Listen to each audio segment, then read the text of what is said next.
हे friends, स्वागत है आप सभी का movie stock movie explain channel पे, जिस पर आज मैं रिकैप करने वाली हूँ सैलम्स लॉट मूवी को। तो चलिए बाप का टाइम बिल्कुल भी ना वेस्ट करते हुए शुरू करते हैं इस वीडियो को, वो भी स्पॉइलर वार्निंग के साथ। लेकिन उससे पहले मेरी एक छोटी सी रिक्वेस्ट, वीडियो को लाइक, शेयर और चैनल को सब्सक्राइब करने की।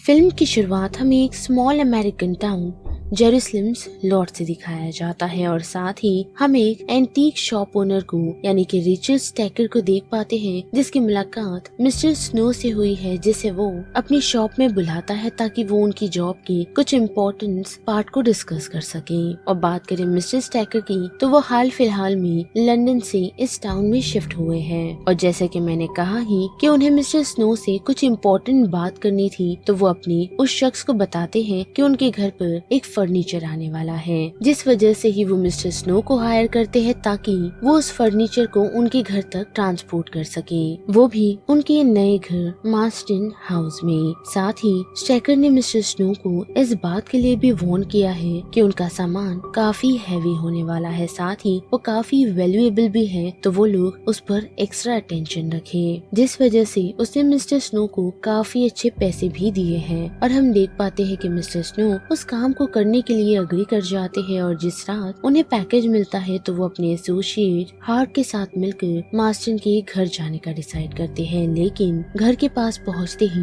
उन्हें याद आता है कि बचपन में उन्हें काफी सारी हॉन्टेड कहानियां सुनाई गई थी, वो भी मार्स्टन घर की ही, जिस वजह से वो लोग पहले अंदर जाने से घबराते हैं। लेकिन कुछ समय बाद हिम्मत जुटाते हुए अपने काम को जल्द से जल्द खत्म कर वहाँ से निकलने का डिसाइड करते हैं। लेकिन जैसे ही वो लोग उस फर्नीचर को लेकर बेसमेंट में पहुंचते हैं, तो हाक से वो पैकेज मिस्टेकनली ड्रॉप हो जाता है, क्योंकि उसका वेट काफी ही ज्यादा था और उस वजह से वो पैकेज ओपन हो जाता है, जिसमें से कुछ सॉइल्स गिरना शुरू हो जाती है, जिसे देखकर वो दोनों ही शख्स हैरान है, क्योंकि उन्हें बताया गया था कि इसके अंदर कुछ एंटीक्स कपड़े रखे गए हैं, पर उन दोनों को उसके आंसर्स नहीं ढूंढने, जिस वजह से वो लोग वहाँ से निकलने का डिसाइड करते हैं ताकि मैटर और न बढ़े। पर हम नोटिस कर पाते हैं कि वो लोग वहाँ से निकले उससे पहले ही उस पैकेज के अंदर हम किसी शख्स को नोटिस कर पाते हैं जो क्लियरली जिंदा था। और कुछ दिनों बाद हमें एक आथर दिखाया जाता है जिसका नाम बेन मेयर्स है। वो जेरूसलम लॉर्ड्स आ पहुंचा है, जहाँ कभी उसका घर हुआ करता था, जहाँ उसने काफी साल तो बिताए हैं, लेकिन जब से बेन की फैमिली का एक्सीडेंट हुआ उसने इस शहर को ही छोड़ दिया है। पर अब वो वापस आया है ताकि अपनी बर्थ प्लेस के बारे में और साथ ही उससे उसके काम के रिलेटेड कुछ इन्फॉर्मेशन वो वहाँ से कलेक्ट कर सके। और ऐसे ही उसकी मुलाकात एक यंग वुमन सुजैन से होती है, जो उसकी काफी बड़ी फैन है, और हम देख पाते हैं कि वो दोनों ही काफी जल्दी करीब भी आ जाते हैं। लेकिन साथ ही हम देख पाते हैं कि बेन को लेकर सभी लोग टाउन में ज्यादा हैप्पी और उसे वेलकम नहीं करते, पर बेन वहाँ कुछ स्ट्रेंज चीजें नोटिस करना शुरू कर देता है, स्पेशली तब जब एक यंग लड़का अचानक से गायब हो जाता है, क्योंकि शहर में ज्यादा लोग नहीं तो बच्चा जा कहा सकता है। पर हम देख पाते हैं कि मूवी ज्यादा टाइम रिवील करने के लिए नहीं लगाती और हमें बता देती है कि इस टाउन में जो गलत हो रहा है वो और कुछ नहीं बल्कि इस टाउन को हॉन्ट किया जा रहा है, और उनका क्लियरली लिंक और किसी के साथ नहीं बल्कि यहाँ अराए हुए न्यू कमर्स के साथ है। लेकिन इतना ही नहीं बल्कि लोगों को लग रहा है कि इन सारी चीजों के पीछे बेन का हाथ है, पर हमें जल्दी ही पता चलता है कि उस छोटे बच्चे को किडनैप और किसी ने नहीं बल्कि रिचर्ड स्टैकर ने किया था, क्योंकि आते ही कोई इंसान इतना बड़ा घर खरीद सकता है। साथ ही टाउन के सेंटर में उसने एक एंटीक शॉप भी ओपन कर ली है, जिसे उसने नाम स्ट्रैकर और बार्लो का दिया है, जो देखने में सभी लोगों को काफी नॉर्मल इंसान लगता है, पर अनफॉर्चुनेटली उसने काफी सारे सीक्रेट्स सभी लोगों से छुपा कर रखे हैं, क्योंकि स्टॉकर है तो एक इंसान ही, लेकिन वो इंसान किसी का सर्वेंट है, और वो सर्वेंट किसी इंसान का नहीं बल्कि एक वैम्पायर का है, जिसका नाम कर्ट बार्लो है। यानी कि उस रात जो पार्सल रिचर्ड के घर में पहुंचाया गया था, उस फर्नीचर के अंदर और कोई नहीं बल्कि बार्लो था, और तब से ही वो उस मेंशन के अंदर रह रहा है। लेकिन जैसा कि हमें पता ही है कि बार्लो एक वैम्पायर है, तो उसे अपनी पावर रीगेन करने के लिए फीड करना काफी जरूरी है, और उस वजह से ही रिचर्ड उसके लिए एक अप्रोप्रिएट वेड टारगेट ढूंढ कर लेकर आता है, जो चीज उसने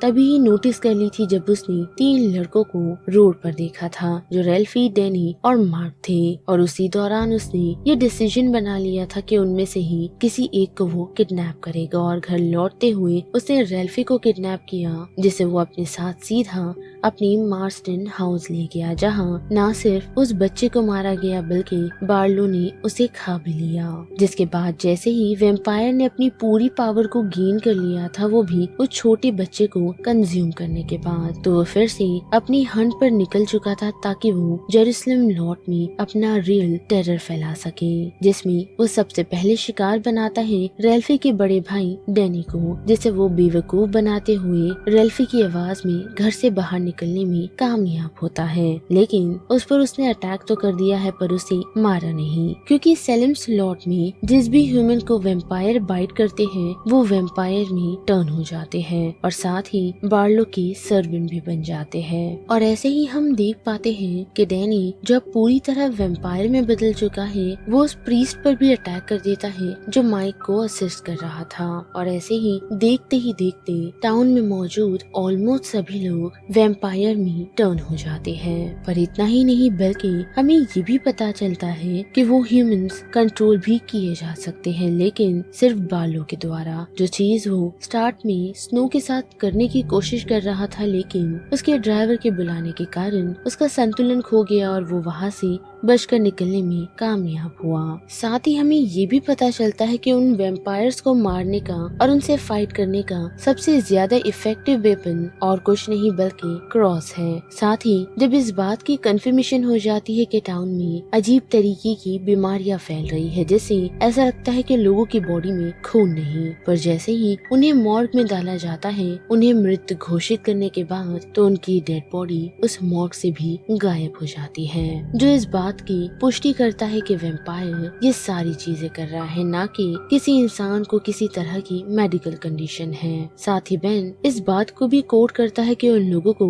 फादर कैलेहन के पास जाना चाहिए, जो उन लोगों की इन सारी चीजों में हेल्प कर सकते हैं, क्योंकि पुलिस के पास जाना उनके लिए कोई भी फायदेमंद नहीं होगा, क्योंकि वेम्पायर्स को मारने के लिए बुलेट्स या नाइफ नहीं लगने वाली। और उनसे बचने का एकमात्र तरीका, जैसे कि हमने बताया ही आपको, कि क्रॉस है, जिससे ना सिर्फ हम ये डिटेक्ट कर पाते हैं कि मॉन्स्टर कौन है, साथ ही क्रॉस की मदद से उन वेम्पायर्स की बॉडी पर बर्न्स इफेक्ट भी होते हैं। लेकिन इतना ही नहीं बल्कि जब कभी भी वेम्पायर्स उनके करीब होते हैं तो वो क्रॉस ग्लो करने लगता है। लेकिन इतना ही नहीं बल्कि 2 ऑब्जेक्ट को अगर एक साथ जोड़कर उसका भी क्रॉस बनाया जाए तो वो भी सेम इफेक्टिव तरीके से काम करता है। पर उन वेम्पायर्स को मारने के लिए उन्हें स्टेक्स चाहिए ताकि वो लोग उन्हें जड़ से खत्म कर सके। और अब इन सारी नॉलेज के साथ बेन, सुजन, डॉक्टर कोडी और बर्ट टीम अप करते हैं ताकि वो लोग वेम्पायर से फाइट बैक कर सके। ऑल्दो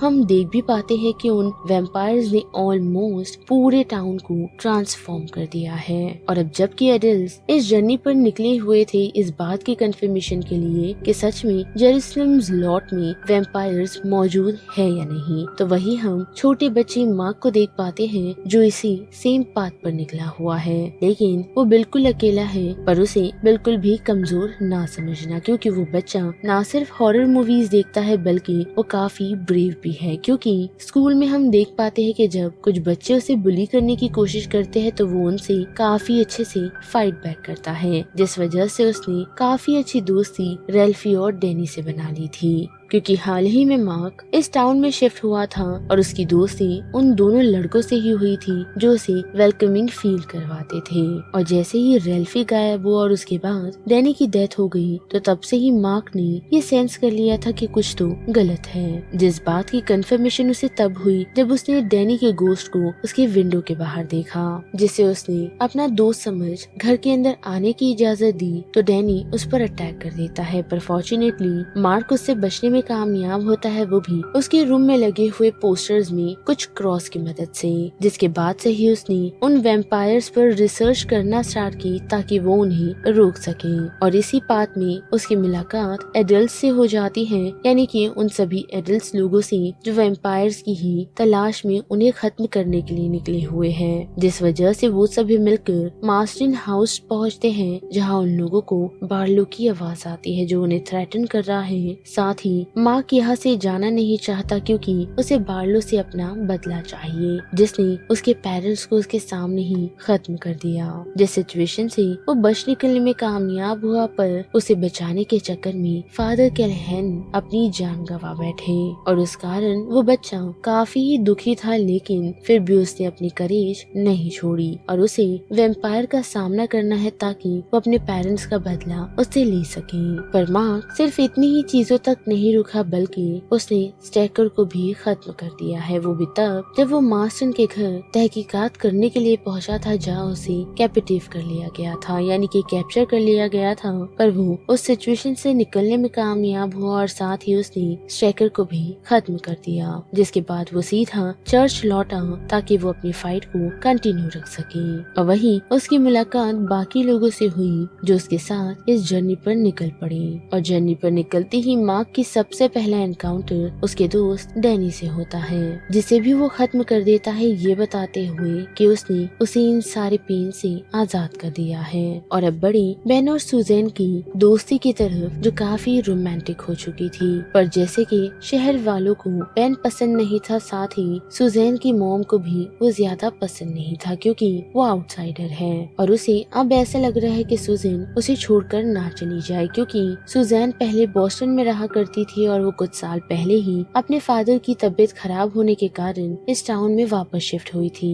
और उसे वापस जाने की इच्छा तो थी, लेकिन उसकी मॉम इस टाउन को छोड़कर नहीं जाना चाहती थी, जिस वजह से ही वो यही रुक गई। पर अब जबकि उसने बेन को पसंद कर लिया है तो हम देख पाते हैं कि सब कुछ काफी अच्छा चल ही रहा था। लेकिन जैसे ये वैम्पर्स टाउन में आ चुके थे तो वो भी बेन के साथ उन लोगों का सामना करने के लिए रेडी थी। पर उसकी मॉम को ये सारी चीजें पसंद नहीं थी, जिस वजह से उसने स्टैकर से दोस्ती की और स्टैकर ने उसे बार्लो के बारे में बताया जिससे सुजैन शादी कर सकती थी ताकि वो हमेशा के लिए इस टाउन में रह जाए और उसकी मॉम को छोड़कर कभी ना जाए। जिस वजह से ही स्टैकर ने अपनी बेटी को बार्लो से बाइट करवा लिया और बेन के काफी कोशिशों के बाद भी वो सुजैन को बचा नहीं पाता और अनफॉर्चुनेटली या फिर फॉर्चुनेटली कह सकते हैं कि वो वैम्पायर में टर्न हो जाती है, जिस वजह से बेन उसे स्टेक की मदद से हिट तो करता है लेकिन पूरी तरह खत्म नहीं करता, क्योंकि वो उससे प्यार करता है, जिस कारण वो ये काम डॉक्टर कोडी को देता है। पर अनफॉर्चुनेटली वो भी इस काम को नहीं कर पाती क्योंकि सुजैन की मॉम उसे गोलियों की मदद से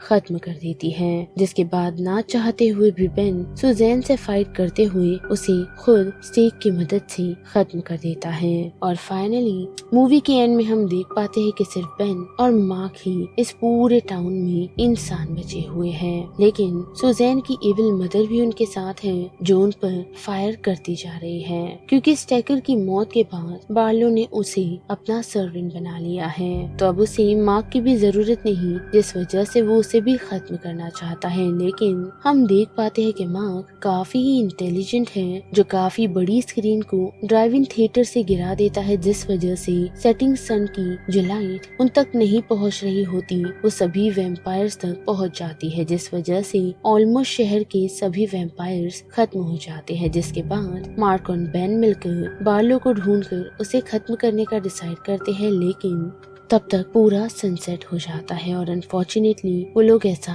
नहीं कर पाते। और उसके बाद क्या हम देख पाते हैं कि बार्लो उन लोगों पर अटैक कर देता है और जब मार्क को बाइट करने ही वाला होता है तो बेन ड्राइव करते हुए वहां पहुंचता है और उसके हेड में स्टेक कर देता है, जिसके बाद उसे पूरी तरह स्टेक की मदद से खत्म भी कर देता है। और अब जबकि बार्लो खत्म हो चुका है तो जेरूसलम में कोई इंसान तो बचा नहीं जिसे मार्क और बेन बचाकर अपने साथ ले जाए, जिस वजह से वो दोनों भी उस टाउन को छोड़कर जाने का डिसीजन बना लेते हैं। और यहीं पर सेलिम्स लॉट की ये मूवी का पूरा रिकैप खत्म होता है, जिस बारे में अब आप सभी की क्या राय बनती है उसे लेकर आप मुझे कमेंट सेक्शन में बता सकते हो। साथ ही वीडियो पसंद आई तो वीडियो को लाइक, शेयर और चैनल को सब्सक्राइब करना मत भूलिएगा। बाकी मैं मिलूंगी आपसे फिर किसी मूवीज या सीरीज के रिकैप के साथ। तब तक के लिए आप movie stock movie explain channel के बाकी वीडियोस को एंजॉय कीजिए। Till then bye.